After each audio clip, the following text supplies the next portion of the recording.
Hello everyone, ये हमारा lecture third है मैथ्स का।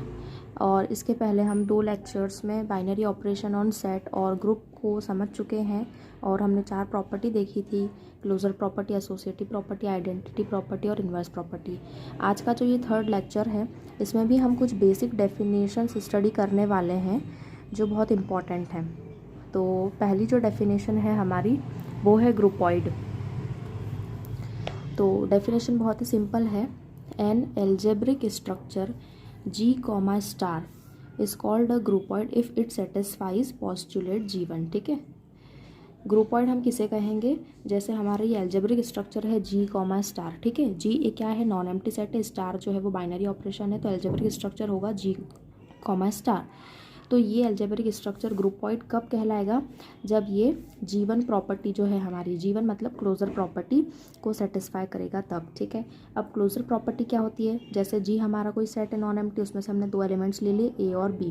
अब यहाँ पे मेरा जो बाइनरी ऑपरेशन है स्टार, जब मैं लगाऊंगी इन दोनों के बीच में, तो यहाँ से जो मुझे वैल्यू मिलेगी फाइनली, वो भी मेरी नॉन एम्प्टी सेट जो G है इस पर एग्जिस्ट करेगी। ठीक है, और ऐसा G के सभी एलिमेंट्स के लिए होगा, फॉर ऑल।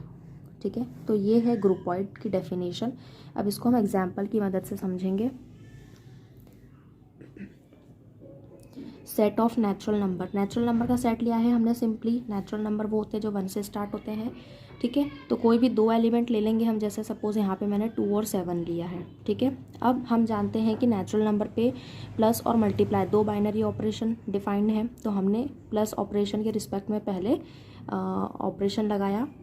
तो देखो 2 + 7 कितना होगा? 9। और 9 जो है नेचुरल नंबर में बिलोंग करता है। ठीक है, तो हम यहाँ से क्या बोलेंगे? हम यहाँ से कहेंगे कि हमारा जो n, प्लस ये एल्जेब्रिक स्ट्रक्चर है, ये ग्रुपॉइड है। ठीक है, n मतलब नेचुरल नंबर का सेट, प्लस मतलब जो ऑपरेशन लगाया है वो प्लस लगाया है। ओके, उसके बाद विद रिस्पेक्ट टू मल्टीप्लाई अगर हम चेक करेंगे तो 2, वही मेरे 2 एलिमेंट वही है 2 और 7, बस ऑपरेशन यहाँ चेंज हो गया है, मल्टीप्लिकेशन। तो 2 और 7, 2 7 2 14। तो 14 जो है ये भी नेचुरल नंबर में क्या करता है? लाई करता है। तो n, मल्टीप्लाई, या मल्टीप्लाई की जगह आप डॉट भी लगा सकते हो। तो ये जो एल्जेब्रिक स्ट्रक्चर है ये भी क्या कहलाएगा? ग्रुपॉइड कहलाएगा, क्योंकि ये क्लोजर प्रॉपर्टी को क्या कर रहे हैं? फॉलो कर रहे हैं। क्लोजर प्रॉपर्टी का मतलब ये है कि जो भी 2 एलिमेंट आपने लिए हैं उनके बीच में आप जो भी जो ऑपरेशन लगा रहे हो, उस जो पर्टिकुलर सेट आप जो ले रहे हो उसके लिए जो बाइनरी ऑपरेशन डिफाइंड है वो आप ऑपरेशन लगाओगे, तो जो वैल्यू आपको फाइनली मिलेगी वो भी उसी सेट में एग्जिस्ट होनी चाहिए। ठीक है, तो वो पर्टिकुलर एल्जेब्रिक स्ट्रक्चर जो बनेगा उसका, वो क्या कहलाएगा? ग्रुपॉइड कहलाएगा। ठीक है, तो ये हमने नेचुरल नंबर के सेट से समझा। अब हम इंटीजर का सेट लेंगे। तो ये है इंटीजर का सेट। ठीक है, अब इंटीजर का सेट की, इंटीजर पे प्लस, माइनस और मल्टीप्लाई तीनों बाइनरी ऑपरेशन डिफाइन होते हैं। ठीक है, जैसे कि हम जानते हैं प्लस, माइनस और मल्टीप्लाई, ये 3 बाइनरी ऑपरेशन है जो डिफाइन होते हैं किस पे? इंटीजर के सेट पे। तो पहले हम with respect to plus check करेंगे। तो यहाँ पे मैंने 2 एलिमेंट ले लिए, -4 और 4, ये बिलोंग करते हैं इंटीजर के सेट को। ठीक है, और ऑपरेशन है plus.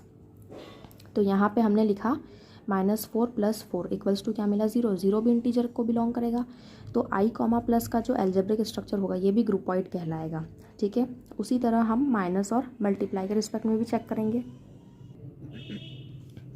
With respect to multiply अगर हम देखें तो वही एलिमेंट है, -4 और 4। ठीक है, इंटीजर के सेट को बिलोंग करते हैं ये।